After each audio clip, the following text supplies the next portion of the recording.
How can a person tell if they have the regular seasonal flu or if they've contracted the 2009 H1N1 influenza virus? Well, for a person, him or herself, to be able to determine that would essentially be impossible, because you can get everything from very, very mild illness to severe illness with either seasonal flu or the H1N1 new 2009 pandemic flu.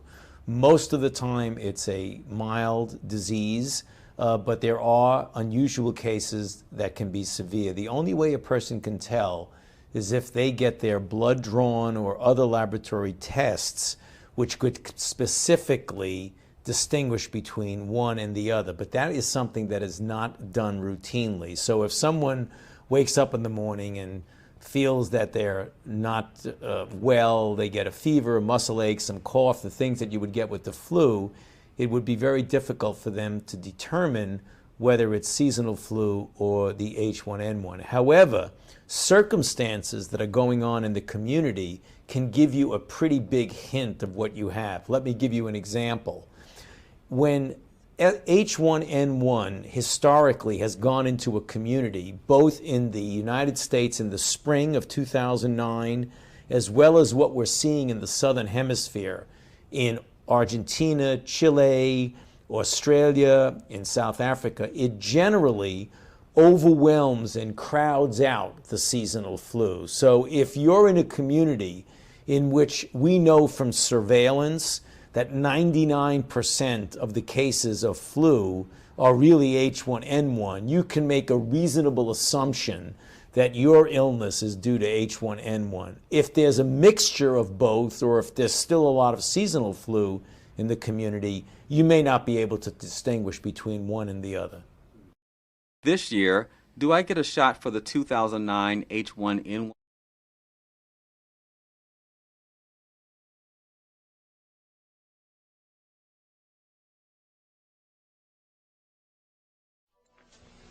The flu season is upon us. Which type will we worry about this year? And what kind of shots will we be told to take? Remember the swine flu scare of 1976? That was the year the U.S. government told us all that swine flu could turn out to be a killer that could spread across the nation. And Washington decided that every man, woman, and child in the nation should get a shot to prevent a nationwide outbreak, a pandemic. Well, 46 million of us obediently took the shot. And now 4,000 Americans are claiming damages from Uncle Sam amounting to $3.5 billion because of what happened when they took that shot. By far the greatest number of the claims, 2/3 of them, are for neurological damage or even death, allegedly triggered by the flu shot. We pick up the story back in 1976 when the threat posed by the swine flu virus seemed very real indeed. This virus was the cause of a pandemic in 1918 and 1919 that resulted in over 500,000 deaths in the United States, as well as 20 million deaths around the world. See how easy it is to... Thus, the U.S. government's publicity machine was cranked into action to urge all America to protect itself against the swine flu menace. Influenza is serious business.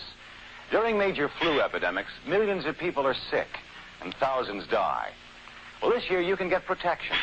The vaccines are safe, easy to take, and they can protect you against flu. So roll up your sleeve. Protect yourself. One of those who did roll up her sleeve was Judy Roberts. She was perfectly healthy, an active woman, when in November of 1976, she took her shot. 2 weeks later, she says, she began to feel a numbness starting up her legs. I joked about it at that time. I said I'll be numb to the knees by Friday if this keeps up. By the following week, I was totally paralyzed. So completely paralyzed, in fact, that they had to operate on her to enable her to breathe. And for 6 months, Judy Roberts was a quadriplegic. The diagnosis? A neurological disorder called Guillain-Barré syndrome, GBS for short. These neurological diseases are little understood. They affect people in different ways. As you can see in these home movies taken by a friend, Judy Roberts' paralysis confined her mostly to a wheelchair for over a year. But this disease can even kill. Indeed, there are 300 claims now pending from the families of GBS victims who died, allegedly as a result of the swine flu shot. In other GBS victims, the crippling effects diminish and all but disappear. But for Judy Roberts, progress back to good health has been painful and partial. Now, I noticed that your smile, Judy, is a little bit constricted. Yes, it is. Is it different from what it used to be? Very different. I have a greatly decreased mobility in my lips. And I can't drink through a straw on the right-hand side. I can't blow out birthday candles. I don't whistle anymore, for which my husband is grateful. It may be a little difficult for you to answer this question, but have you recovered as much as you are going to recover? Yes, this is it. So you will now have a legacy of braces on your legs for the rest of your life? Yes, the weakness in my hands will stay, and the leg braces will stay. So Judy Roberts and her husband have filed a claim against the U.S. government. They're asking $12 million, though they don't expect to get nearly that much. Judy, why did you take the flu shot? I'd never taken any other flu shots, but I felt like this was going to be a major epidemic. And the only way to prevent a major epidemic of a really deadly variety of flu was for everybody to be immunized. Where did this so-called deadly variety of flu, where did it first hit back in 1976? It began right here at Fort Dix in New Jersey in January of that year, when a number of recruits began to complain of respiratory ailments, something like the common cold. An Army doctor here sent samples of their throat cultures to the New Jersey Public Health Lab to find out just what kind of bug was going around here. One of those samples was from a Private David Lewis who had left his sickbed to go on a forced march. Private Lewis had collapsed on that march, and his sergeant had revived him by mouth-to-mouth resuscitation. But the sergeant showed no signs of illness. A few days later, Private Lewis died. If this disease is so potentially fatal that it's going to kill a young, healthy man, a middle-aged school teacher doesn't have a prayer. The New Jersey lab identified most of those soldiers' throat cultures as the normal kind of flu virus going around that year, but they could not make out what kind of virus was in the culture from the dead soldier and from 4 others who were sick. So they sent those cultures to the Federal Center for Disease Control in Atlanta, Georgia, for further study. A few days later, they got the verdict: swine flu. But that much publicized outbreak of swine flu at Fort Dix involved only Private Lewis, who died, and those 4 other soldiers who recovered completely without the swine flu shot. If I had known at that time that the boy had been in a sick bed, got up, went out on a forced march, and then collapsed and died, I would never have taken a shot. The rationale for our recommendation was not on the basis of the death of a single individual, but it was on the basis that when we do see a change in the characteristics of the influenza virus, it is a massive public health problem in this country. Dr. David Senser, then head of the CDC, the Center for Disease Control in Atlanta, is now in private industry. He devised the swine flu program, and he pushed it. You began to give flu shots to the American people in October of '76. October 1st. By that time, how many cases of swine flu around the world had been reported? There had been several reported, but none confirmed. There had been cases in Australia that were reported by the press, by the news media. There were cases in... None confirmed. Did you ever uncover any other outbreaks of swine flu anywhere in the world? No. Now, nearly everyone was to receive the shot in a public health facility where a doctor might not be present. Therefore, it was up to the CDC to come up with some kind of official consent form, giving the public all the information it needed about the swine flu shot. This form stated that the swine flu vaccine had been tested. What it didn't say was that after those tests were completed, the scientists developed another vaccine. And that was the one given to most of the 46 million who took the shot.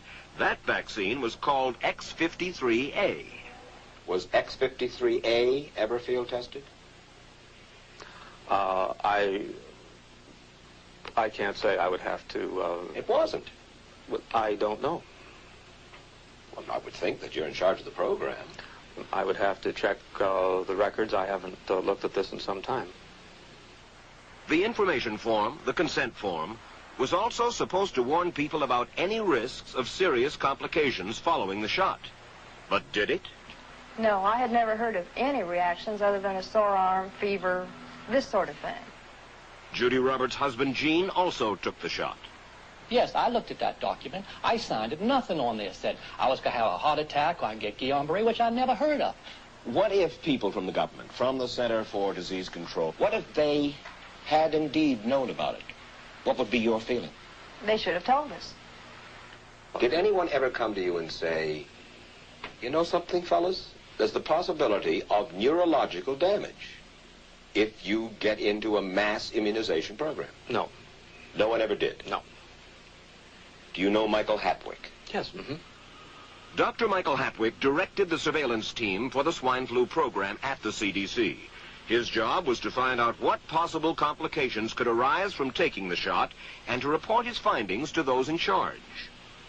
Did you know ahead of time, Dr. Hatwick, that there had been case reports of neurological disorders, neurological illness, apparently associated with the injection of influenza vaccine?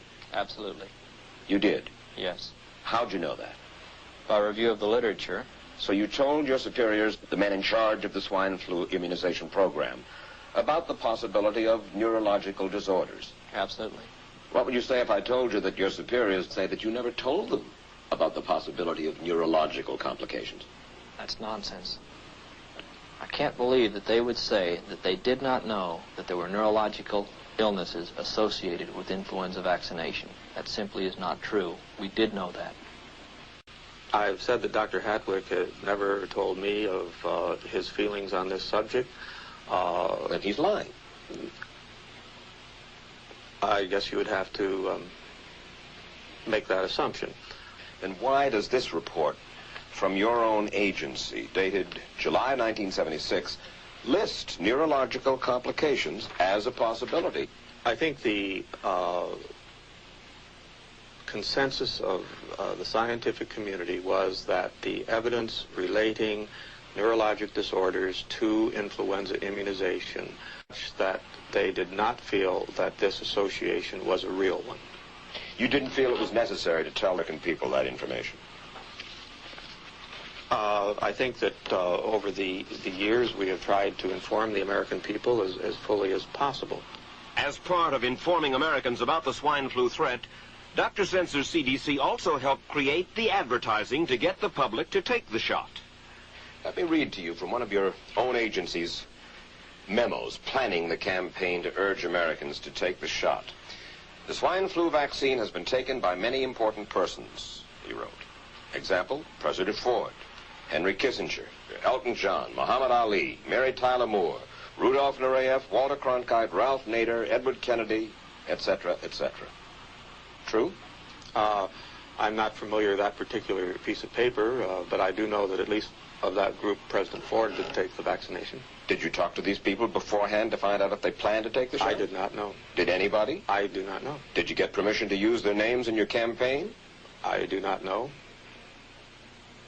Mary, did you take a swine flu shot? No, I did not. Did you give them permission to use your name saying that you had or were going to? Absolutely not. Never did. Did you ask your own doctor about taking the swine flu shot? Yes, and at the time he thought it might be a good idea. But I resisted it because I was leery of having the symptoms that sometimes go with that kind of inoculation. So you didn't? No, I didn't. Have you spoken to your doctor since? Yes. And? He's delighted that I didn't take that shot. You're in charge. Somebody's in charge. This is your advertising strategy that I have a copy of here. Who's it signed by? This one is unsigned. But you'll acknowledge that it was your baby, so to speak. It could have been from the Department of Health, Education, and Welfare. It could be from CDC. I don't know. I'll be happy to take responsibility for it. It's been 3 years now since you fell ill with GBS, right? Right. Has the federal government, in your estimation, played fair with you about your claim? No, I don't think so. It seems to be dragging on and on and on. And really, no end in sight that I can see at this point. With respect to the cases of Guillain-Barré, allegedly... Former Secretary of HEW Joseph Califano, too, was disturbed that there was no end in sight. So a year and a half ago, he promised that Uncle Sam would cut the bureaucratic red tape for victims suffering from GBS and would pay up quickly. we shouldn't hold them to an impossible or too difficult standard of proving that they were hurt. Even if we pay a few people a few $1,000s that might not have deserved it, I think justice requires that we promptly pay those people who do deserve it. Who's making the decision to be so hard-nosed about settling? Well, I assume the Justice Department is. Griffin Bell before he left? Well, the Justice Department agreed to the statement I made. It was cleared word for word with the lawyers in the Justice Department by my HEW lawyers. And that statement said, in effect? That statement said that we should pay Guillain-Barré claims without regard to whether the federal government was negligent if they resulted from the swine flu shot. I think the government knows it's wrong. If it drags out long enough, that people will just give up. Let it go. I am a little more adamant in my thoughts than my wife is, because I told Judy to take the shot. She wasn't going to take it, and she never had shots. And I'm mad with my government because they knew the facts. But they didn't release those facts because if they had released them, the people wouldn't have taken. And they can come out tomorrow and tell me there's going to be an epidemic, and they can drop off like flies next to me. I will not take another shot that my government tells me to take. Meantime, Judy Roberts and some 4,000 others like her are still waiting for their day in court. I don't need another flu shot. I had a flu shot last year. A swine flu epidemic may be coming. Swine flu shot? Well, I don't know. I've been thinking about it. It could make you very sick. Swine flu? Man, I'm too fast to let it catch me. You'll want to be protected. I'm the healthiest 55-year-old you ever seen. Hey, I play golf every weekend. Get a shot of protection. The swine flu shot. Joe brought it home from the office. He gave it to Betty and one of his kids, and to Betty's mother. But Betty's mother went back to California the next day. On her way to the airport, she gave it to a cab driver, a ticket agent, and one of the charming stewardesses. At school, Joe's kid gave it to some other kids, and Mrs. Merrill got it and gave it to her husband. In California, Betty's mother gave it to her best friend, Dottie. But Dottie had a heart condition and she died. But before she died, Dottie gave it to her girlfriend, the mailman, the paper boy, and the vet when she went to pick up her chihuahua. If a swine flu epidemic comes, this is how it could spread. You'll want to be protected, especially if you're elderly or chronically ill. Get